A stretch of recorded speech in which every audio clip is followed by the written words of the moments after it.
Okay, now, so let's say universe is predicated on consciousness, the first, inherent, undifferentiated consciousness.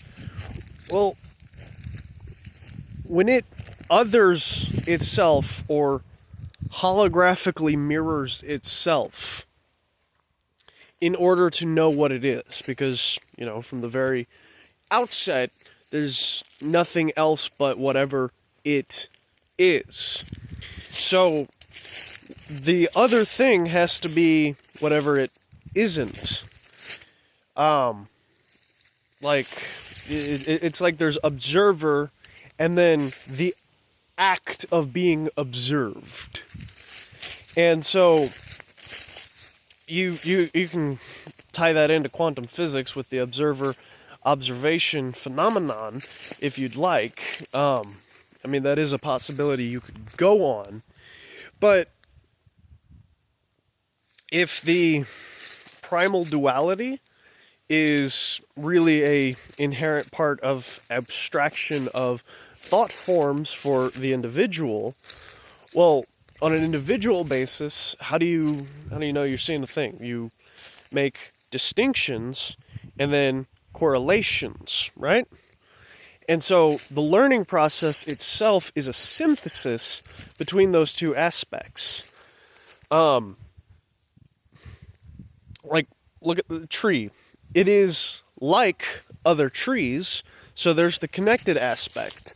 But that tree is not that tree. They're not even the same type of trees. They're a tree. So there's the connection aspect and then the distinction aspect. Both are trees, but neither are the same tree.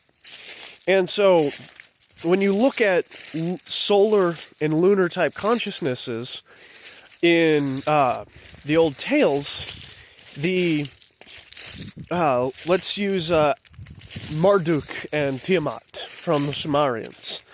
Tiamat was always considered to be somewhat like the Great Mother, and she was connected in all things because all of the gods or aspects of reality inherent from her contain a part of her, but they are not her in full.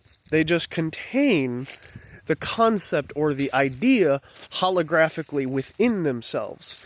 And then Marduk represents the solar distinction process of consciousness. And so the connection and distinction type consciousnesses would be generally considered to be the lunar and then the solar type of consciousnesses, right?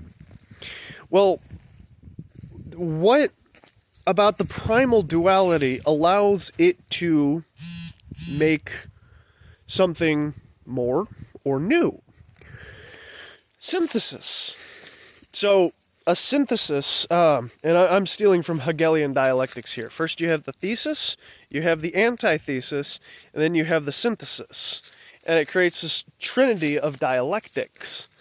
Well, for something new to come about in biological terms, like you with your both of your parents, you take parts from both of them in differing ratios, add them together, synthesize together to get something new. So you are a synthesis of mom and dad, but you are not either, but both are contained within you. See how there's that synthesis? You are more than the sum of your parts. And so if you think in archetypical thought forms of the primal duality, then synthesizes itself to the self that is self-observing as the observer, because if you have the original self, spirit, consciousness, whatever, you have to split into consciousness and awareness. Now, awareness is the net that we throw outward to all of this to know it's there. We are aware of the tree, but we are not consciously the tree. So in that aspect, we are solar type consciousness, and everything else in reality is lunar type consciousness connected to us. And so whatever the individual is that solar, and everything around is the lunar. But each individual is their own central sun, if you will. And so that allows for the possibility that each individual consciousness is self-projecting its own external reality while having as many similar archetypes as other consciousnesses within certain vicinity to have enough of a corollary projection to create something that we call concrete reality. Like, I'm not sure I'm seeing all of the things you're seeing, and you're not sure you're seeing all the things I'm seeing. But if I can point to tree, and we both agree it's tree, well, that means we both, at some level, have that in the field that makes us us, right?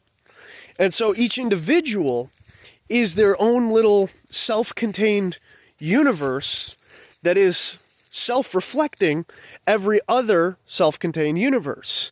And it's this grid-like matrix of the smallest iotas of reality doing this crisscross menagerie that makes, the holographic net, the Indra's net. Go look that up. It's out of one of the Buddhist sutras of Mahayana Buddhism, I think. And then you'll get a little bit of a better picture of, artistically speaking at least.